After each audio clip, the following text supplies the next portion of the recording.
Você sabia que o Ben Margera apavorava no skate desde novinho? Aos 10 anos tinha patroa, aos 20 estava milionário. Com o Jackass foi um sucesso absurdo, se quebrou inteiro, ficou bem louco e tem muita história interessante sobre o Ben Margera no Cada Caso, um Caos. Olá, eu sou a Luca, locutora, também estou entrando aí na pós-graduação de Psicologia Investigativa, Perfilamento Criminal, os assuntos aí que eu me interesso. E aqui no Cada Caso um Caos tem vídeo toda semana, tudo feito com o Rafa Bolo da Pombo Produções. A gente une aí esses universos, né, da música, de biografia e psicologia, junto também com o psicólogo junguiano Alexandre Vatti.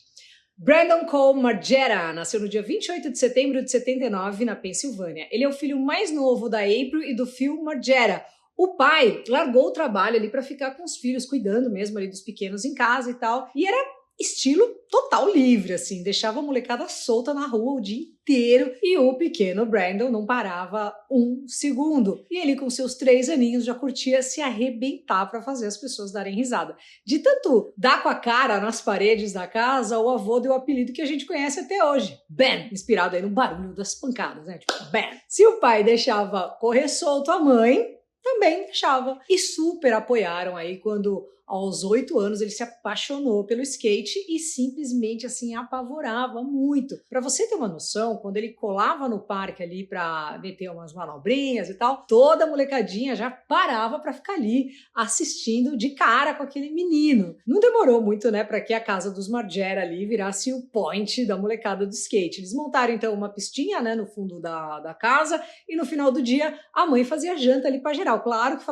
pegaram ela pra louca, né? Falaram, gente, essa mulher é completamente doida. A vizinhança ele ficava de cara. Assim como a mãe do Max Cavaleira, que tá por aqui também. Mas era também o jeito que ela encontrou de ficar de olho ali no que o filho tava fazendo. Mas o pequeno Ben tinha um talento fora da curva. Com 10 anos ele já estava patrocinado. Aos 15 já estava ganhando o seu próprio dinheiro. Com 17 largou a escola para se dedicar total ao skate e aos 20 estava... Não é que ele estava rico, ele estava milionário. Ele ficou tão famoso na cena que ele chegou a vender mais shapes com o modelo dele que o próprio Tony Hawk, mestre da rapô toda, tem noção? Inclusive participou de 7 games da gigantesca franquia Tony Hawk's Pro Skater. Em paralelo com a carreira meteórica no skate, o Ben curtia também dirigir uns vídeos caseiros e tal, e junto do seu melhor amigo Ryan Dunn e mais uns camaradas ali, produziu um programa chamado CKY, é uma sigla para Can't Kill Yourself, ou seja, acampamento do suicídio, vai vendo. Nele, a molecada mostrava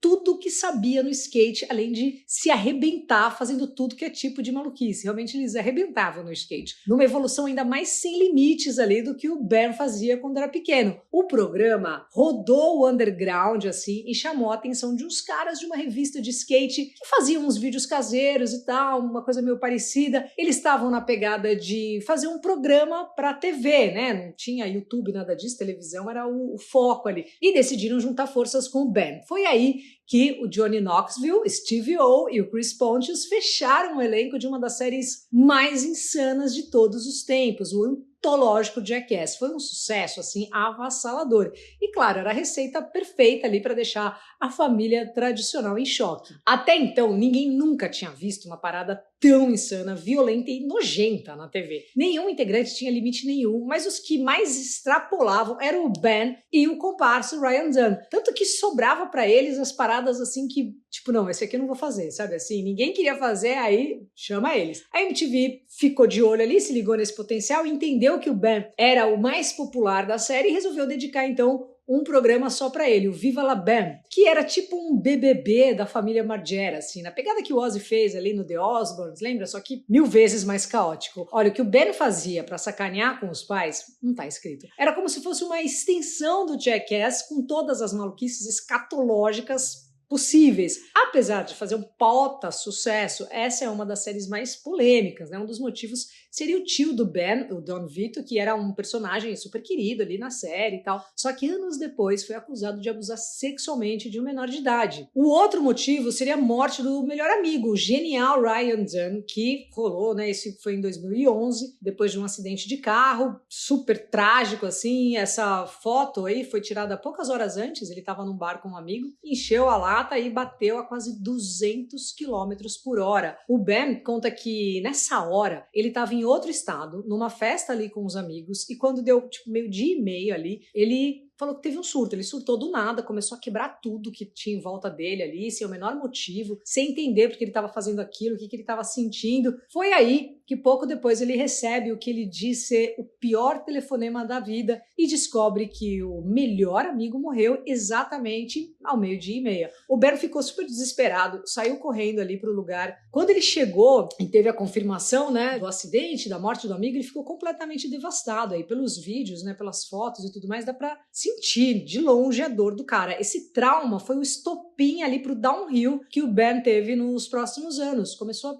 beber cada vez mais e foi deixando o skate de lado. Ele já tinha quebrado quase todos os ossos do corpo, estourado assim vários ligamentos, então ele estava sem a menor condição. Nessa época, sem nenhum programa e sem conseguir andar de skate, ele tirava uma grana fazendo aparições em boates, assim, pique ex-BBB, sabe? Pra ficar tirando foto ali com os fãs e tal, aquela coisa de presença. E claro, também ele aproveitava pra, né, aquela permutinha da cerveja. Todas as noites, sem pular uma, tava rolando isso. Além do alcoolismo, ele também lidava em segredo com a bulimia. Aprendeu a vomitar fácil para gravar um desses quadros aí repugnantes do Jackass e começou a usar essa habilidade para compensar o tanto que ele comia quando tava louco, assim. E também teve o diagnóstico de bipolaridade, né, que ele contou pelo Instagram dele em 2019. Só que não acaba por aí, né? Nos últimos anos, o Ben passou por várias. Terminou o casamento, perdeu custódia do filho, foi para rehab,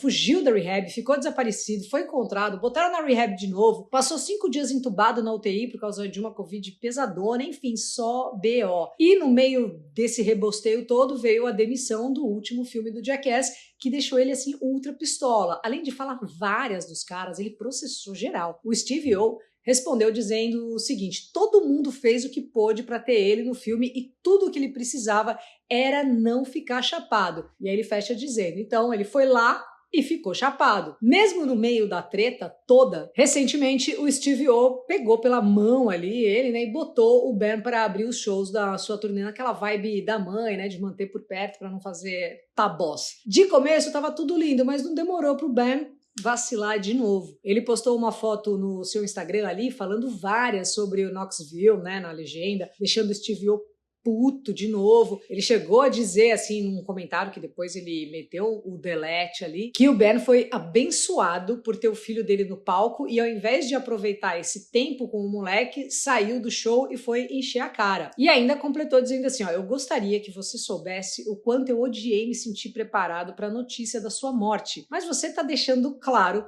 que eu não tenho outra escolha. Você tá morrendo, irmão, e é uma merda que eu não possa fazer nada para te salvar. Fecha aspas. Então vamos torcer, né, para que o Steve-O esteja errado, porque o Ben é um daqueles caras que transpira talento, além de um mega skatista, né, também é diretor, comandou vários longas independentes, também faz um som, também é pintor. Tomara, né, que o cara que cai uma bigorna ali e ele perceba, né, que ele consiga encontrar aí uma tranquilidade longe de todas essas bagunças para conseguir brilhar mais uma vez, né, do jeito que ele nasceu para brilhar mesmo. Muita força e vida longa aí além da Ben Margera. Bora ver nosso querido psicólogo junguiano Alexandre Vatti.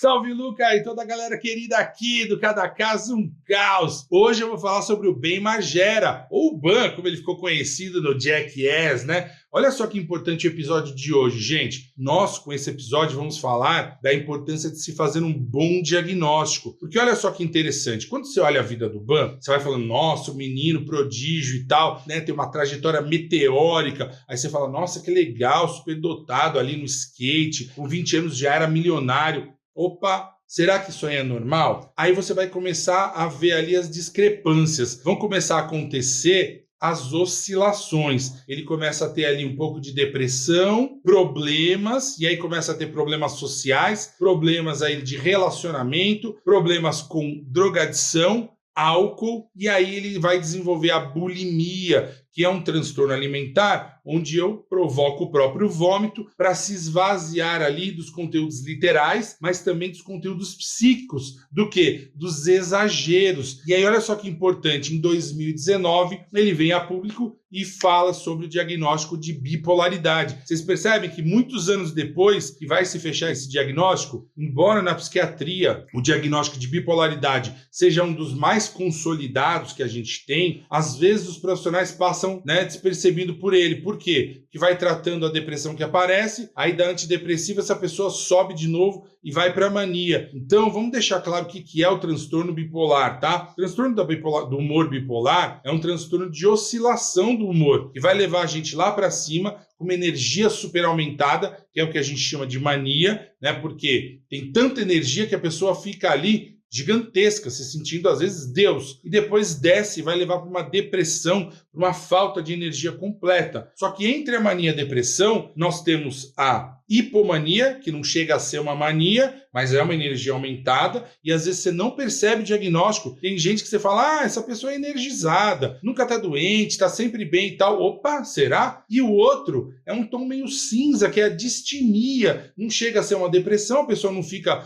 prostrada, ela faz as coisas, mas sempre tem um tom mais depressivo. E aí não se trata de acordo com a bipolaridade, e aí você vai tendo problemas, porque aí vão surgindo as comorbidades, que são essas doenças acessórias, né, do qual o Ban vai experimentar, infelizmente. E aí o que acontece com a vida dele, né? Perde a guarda do filho, tem problemas de relacionamento, começa a denegrir a imagem dele perante ali os parceiros do grupo e tal, dá declarações nesse sentido. Então vocês percebem a oscilação, e fora, né, que se a gente analisar todas as coisas que ele fez, tanto no Viva La Bam quanto no Jackass, ali todo mundo vai ter um diagnóstico, né, de alguma coisa, porque de fato, né, era muito destemido. A gente precisa entender essas dinâmicas e olhar para elas com cautela, porque às vezes a gente pode sim estar falando de um transtorno do humor bipolar, tá bom? Então, gente, ó, a importância desse episódio aqui para a gente olhar para a nossa saúde mental, tá bom? É isso aí, galera. Um abraço.